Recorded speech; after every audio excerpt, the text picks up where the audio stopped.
Yan po ay nangyari kanina, no, yung report ni Kelly Cordero kung saan nakita nga po natin yung mga deboto na nagsisiakyatan doon sa container van sa Castle Street. Samantala, tuloy-tuloy pa rin po yung ating translasyon at kuha tayo ng update dahil kanina po, the latest we got from Christian Yosores ay nasira yung isang gulong ng andas. Kasama natin sa linya si Christian. Christian, detalye please.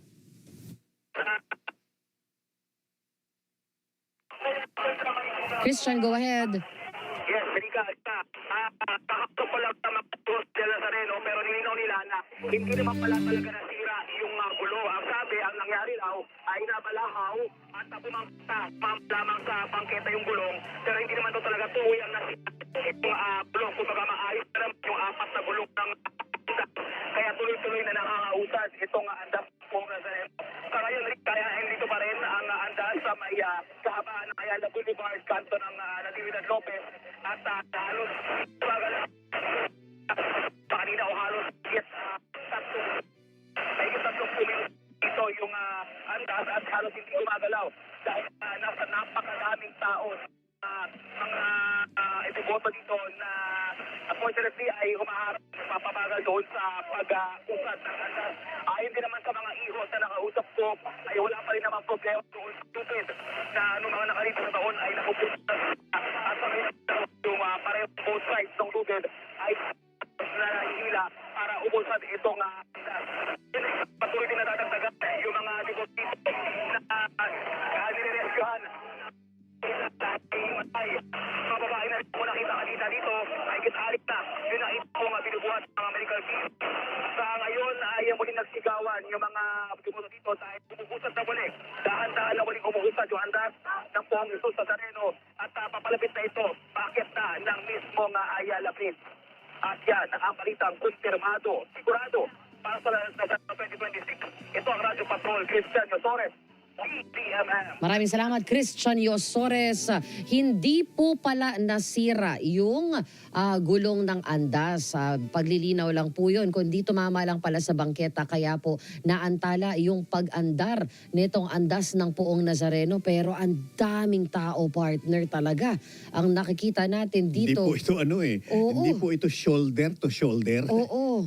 Talagang front, side, back, talagang lahat may tao sa buong paligid mo kung ikaw ay nandun. Oo. Ito si Kelly Cordero kasama natin sa Zoom. Mukhang may video tayo with Kelly. Kelly, anong nangyayari where you are now?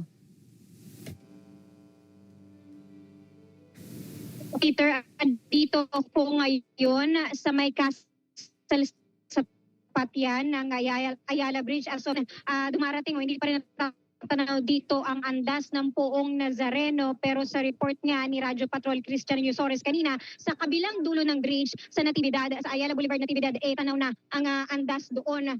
Ngayon, bagamat hindi pa nakikita dito ang andas, makikita nyo naman na daang-daang deboto ang nakaabang na dito sa baba at hindi lang ma-zoom pero kanina may mga bukan pang umakyat dyan sa bridge. Ngayon ang problema dito, Rika, Peter, ay ito.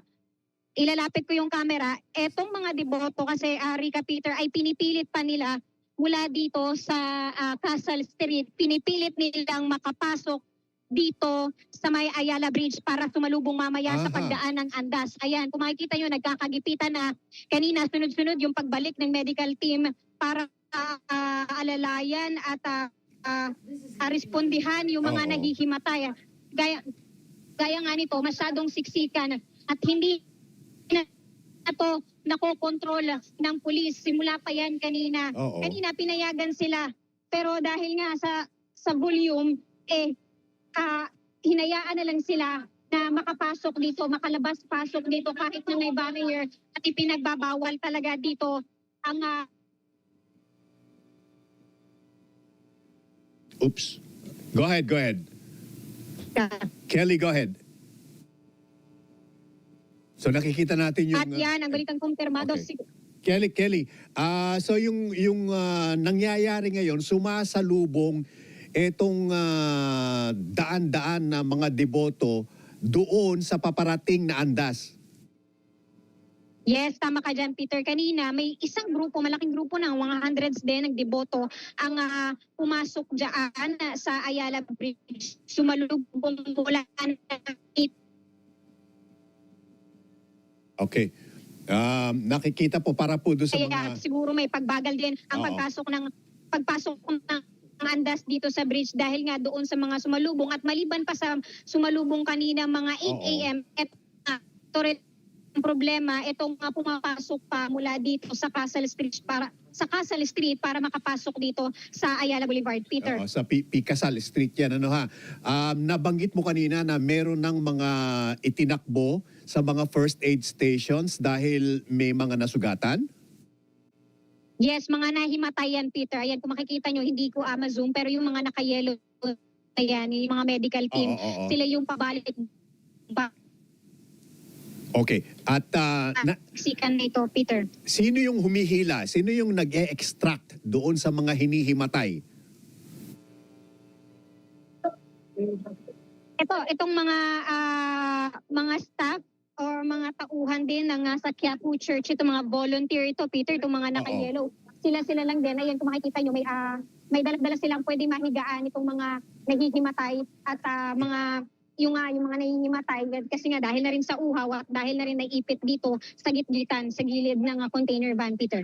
Pero nakikita mo ba ngayon ang andas, Kelly? From where you are now, nakikita mo ba na umuusad na ang andas papunta sa kinalalagyan mo ngayon? Wala pa, Peter. Yan yung inaantay natin kasi anytime now pwedeng matanaw.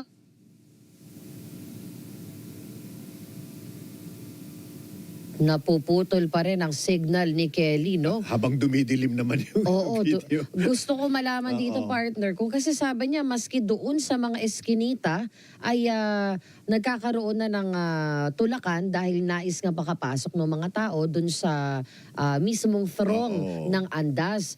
Meron kayang mga polis na nagkokontrol doon sa mga eskinita para ma-crowd control natin yung dagsa ng mga Oo. tao? Ang problema kasi dyan, Rica, is nasa loob na yung mga tao mismo. Oo. No? At kahit napigilan mo pa sa palagay ko dahil sa sheer volume, nga, Oo. parang dagat o alon Oo. na dadapurakin lahat ng mga pwedeng humarang sa kanila. And this is exactly what we're saying na napaka-delikado po nung pangyayari na merong paparating na andas na may libu-libong mga tao tapos sasalubungin ng daan-daang katao, magtatagpo yung dalawa na yan. These are two forces na papunta sa magkasalungat na Converge yan direksyon. Oo. Ang hirap mag-enforce ng disiplina sa ganito karaming throng ng tao, no? Kaya Opo. talagang kailangan din yung mga deboto na nandun na may ano tawag dito?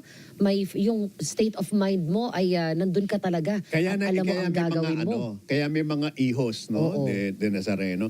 Ang crowd estimate po as of 8 a.m. ano po ano ng oras na ngayon? 10:23 na ngayon. Alas 10:23 na. Oo. Kanina po sa Ayala Boulevard ay 355,000.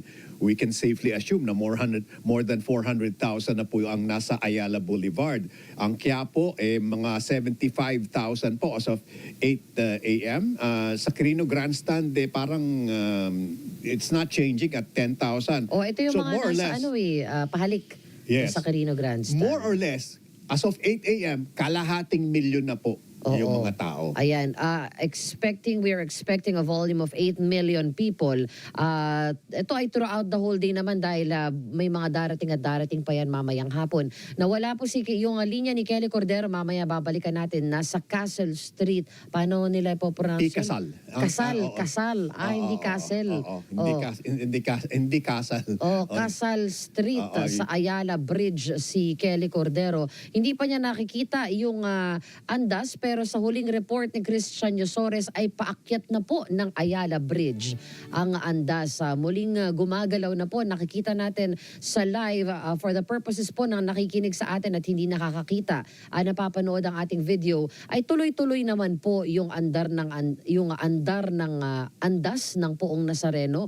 Meron pa rin po talagang mga umaakyat kahit paulit-ulit ang pagsabi na huwag na nga po sana tayong umakyat para hindi maantala ang paggalaw ng andas ng Poong Nazareno. At yung report kanina na hindi naman pala nasira talaga, Oo. yung isang gulong Oo, nung umama lang sa bangketa pala. nabalaho lang. Oo, Temporarily. Nabalaho pala. Akala ko Oo. nabalahaw ang... Yung nambubulahaw, nanggugulo po Ayan. yun, maingay. Oo. So manatili lamang po kayo nakatutok mga kapamilya sa DZMM Radio Patrol sa Istrenta para nga po sa mga update pa sa ating Nazareno 2026 special coverage. At maya-maya po